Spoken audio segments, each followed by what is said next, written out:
You are Locked On Gators, your daily podcast on the Florida Gators. Part of the Locked On Podcast Network, your team every day.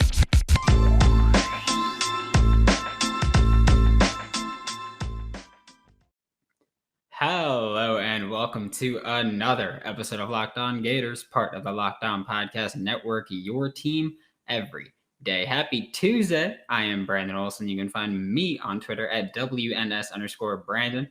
I'm also the founder of Whole9Sports.com, where you can find all of my written work. Today, we'll spend the first segment talking about which Florida Gators are on the preseason All-SEC team, which Florida Gators should have been on a preseason All-SEC team, and then we'll wrap up by talking about how Dan Mullen has fared using transfer players. It's a fun little roller coaster. Before we get started, just a quick reminder to follow Locked On Gators wherever you listen to podcasts so that you never miss an episode. And don't forget to follow on YouTube, subscribe on YouTube, do whatever you want on YouTube. It's fun. And plus, for the time being, less ads. Just saying.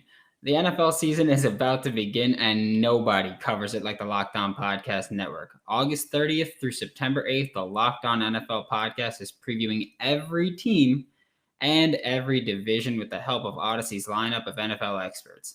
Follow the Ultimate Season Preview 2021 feed on the Odyssey app or wherever you get podcasts to tune in beginning August 30th. That is 1 week from yesterday, so 6 days away. And looking at the All-SEC team, first team, we've got defensive lineman Zachary Carter, who led the Gators in sacks last season. Hopefully going to do the same this year, or at least hopefully going to improve upon that number this year. Again, like I've said, I'm hoping for 8 sacks from him. That's what I want. 8. I think 8's a reasonable number. I do like that he plays the D-line, as in the sense of D-end and defensive tackle. That's something that it's pretty impressive. Not everybody can do, and not everybody can be productive from both spots. That's the biggest thing with Zachary Carter, is that he is a productive pass rusher from both the interior and the exterior, and that can prove crucial to this Gators team. That is huge for this Gators team and huge for this Gators pass rush, because we have so many guys that are toolsy. And toolsy is just another way of saying they haven't put it together. They have the physical tools, but they have not been productive. We'll get more to that tomorrow, by the way. But Zachary Carter could be a huge piece to this pass rush and to this defense in general, because when we want to go small, he can be one of the D tackles. And when we want to go big, he can be one of the D ends and kind of give us a good size mismatch. They're not mismatched necessarily, but a good size variety, I guess would be the word to use. We've also got cornerback Kyrie Lim on the first team, who's obviously he was going to be there. He's fantastic. He's one of the best corners in the SEC, if not the best corner in the SEC. He's one of the best corners in college football, if not the best corner in college football, which I realize those are usually the same person, because, SEC is where it's at. Sorry, Andrew Booth. Sorry, Tomlinson Hodges. It's just the truth. I love you guys, but it's the truth. Kyrie Lim is, rounding out the first team All-SEC for the Florida Gators. Zachary Carter, Kyrie Lim, both on the defense, different levels, which is awesome to just have two all-conference preseason players at different levels of the defense. Just shows well-balanced, and it shows that we've got at least potential from every position group, because second team all-defense, Ventral Miller, linebacker. So we've got 3 defensive players make the first or second team, and all 3 of them different levels, which is, again, a pretty dang good thing to have, because you've got a lot of variety there. Ventral Miller, of course, is thought of as the leader of the defense. He's kind of like the heart and soul guy, brings a hell of a hit with him.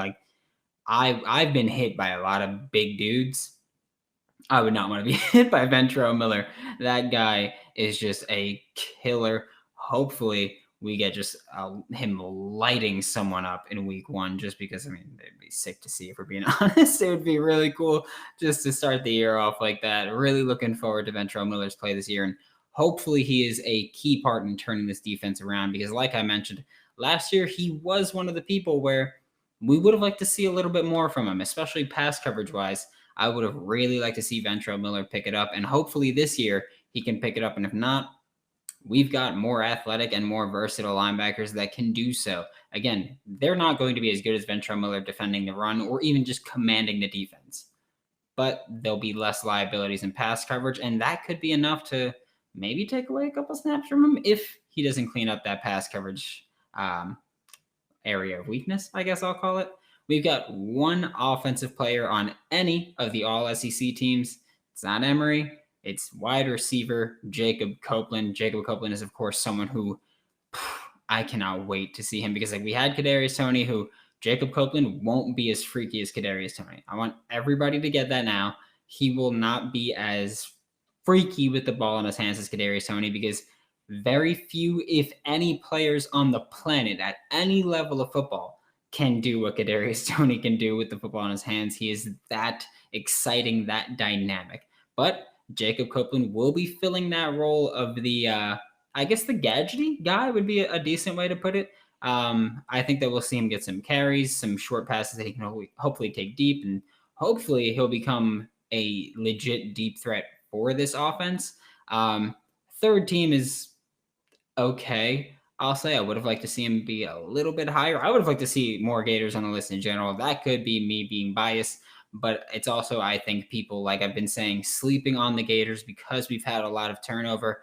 But I don't think that's going to hurt us as much as people are anticipating at this point. I'm very excited for what they've got. And honestly, all four of the guys that are on any preseason All-SEC teams, again, that's D-line edge Zachary Carter, corner Kyrie Lim, linebacker Ventral Miller, and wide receiver Jacob Copeland. Big fans of all their games. Hopefully that they can all live up to those expectations, if not exceed them. Please exceed them. I would very much appreciate that. Thank you. Locked On Gators is now on YouTube, and you'll see eventually that I'm a sweater. If you don't know, like, my process right now at this point, because I sweat so much, is I blast the AC until right before I record, so the room is at least as cool as possible for this.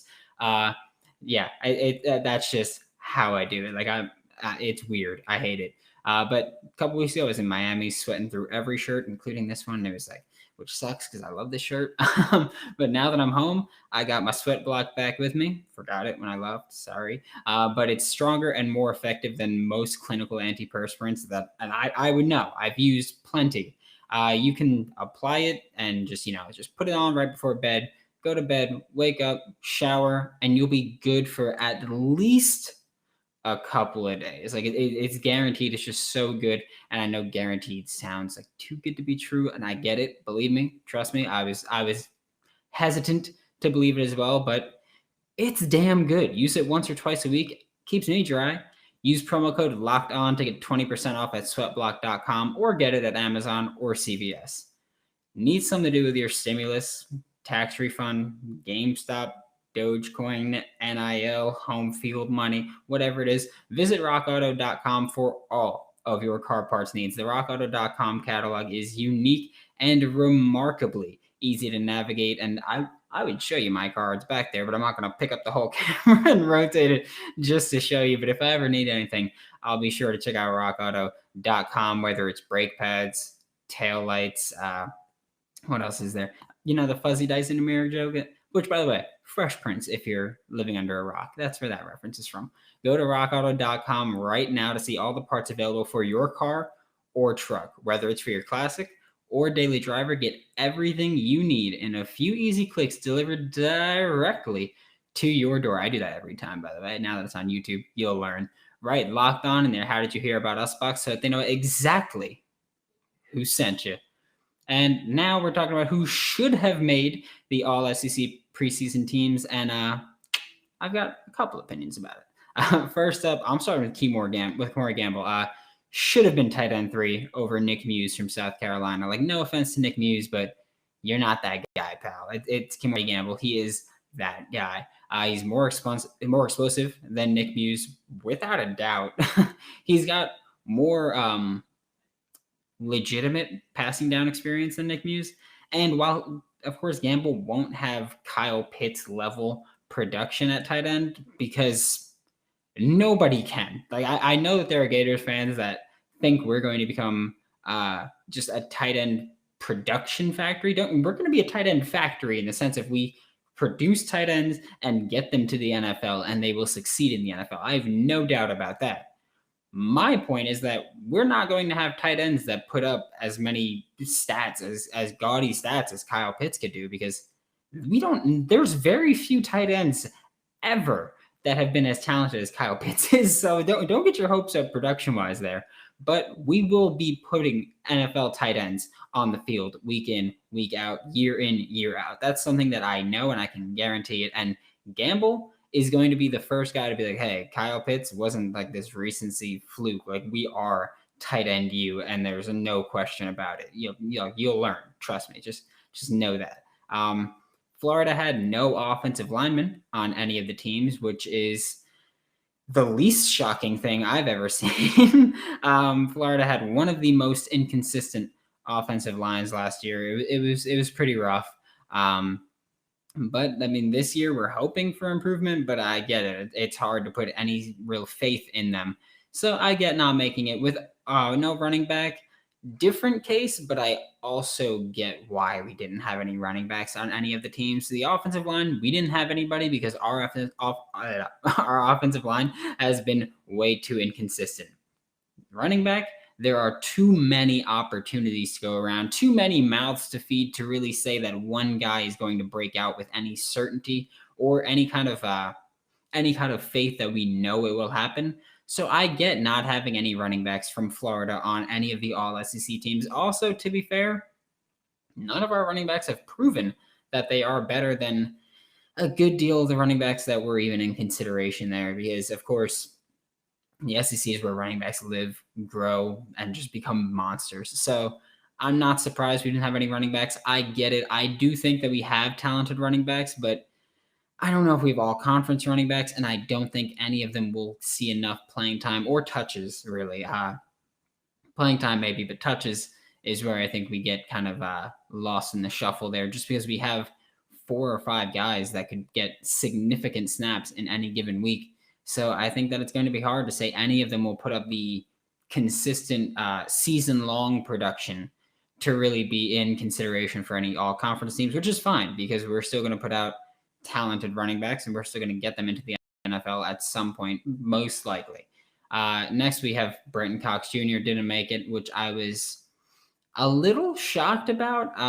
He's one of the guys that I was talking about when I said he's a toolsy pass rusher, in the sense where like he hasn't put the production together, but he's shown all the tools and all the potential to be a premier pass rusher, not just in the SEC, not just in college football, but he's shown the tools to be a premier pass rusher in the NFL, but it's all about putting it together. But again, this preseason All-SEC team is usually all production or all projections. So I would think that Brenton Cox Jr. should have made that list. Former 5-star, stud pass rusher, hopefully this year, if he can put it all together. And then I understand why we didn't have a single safety make the list.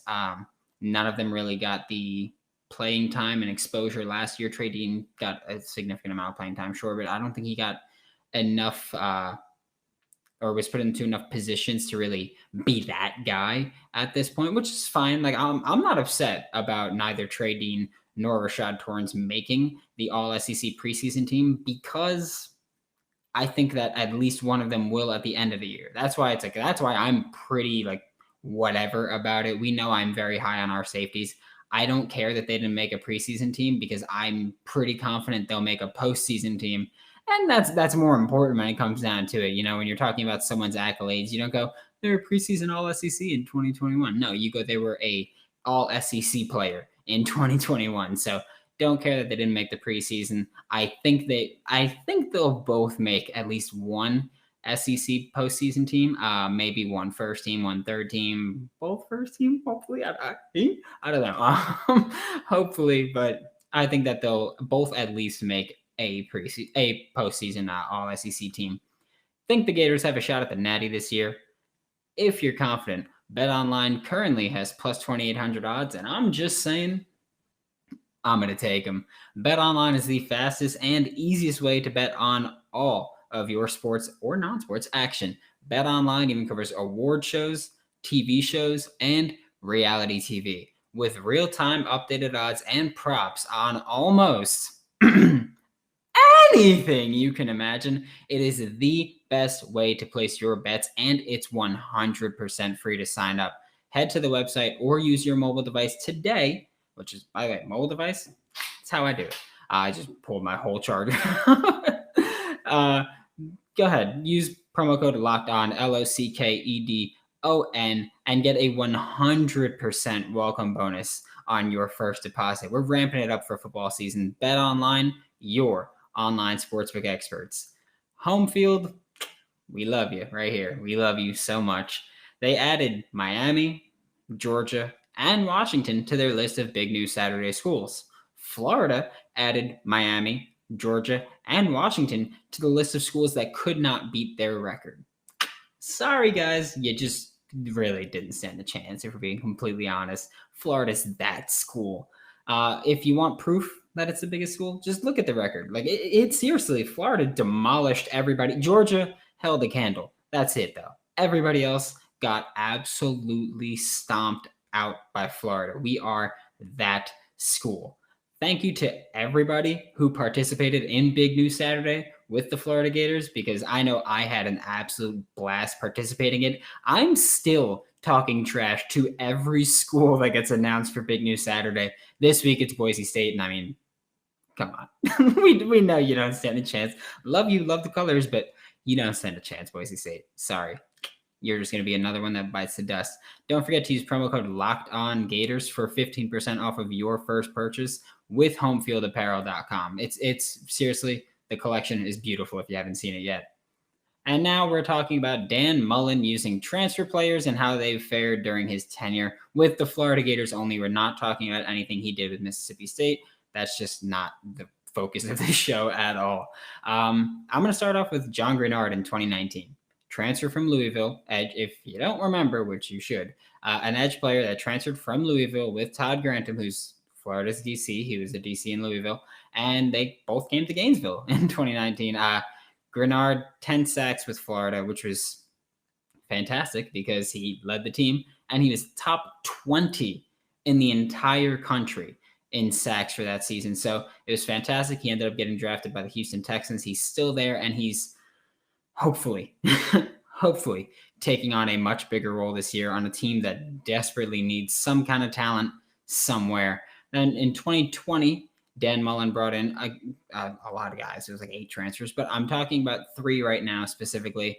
Justin Shorter, Brenton Cox Jr., and Lorenzo Lingard. That is the third guy I'm talking about. I could also talk about Jordan Pouncey, if you guys like. Jordan Pouncey is someone who I think will take huge steps. Like I've said, I think he's going to be someone who, while he won't be a 1,000-yard receiver or even an 800-yard receiver this year probably, I think he's going to contribute to this offense in both the passing and rushing game, and I think that's huge for us, honestly. Like, just having those gimmicky players is huge, and I don't want to call him gimmicky.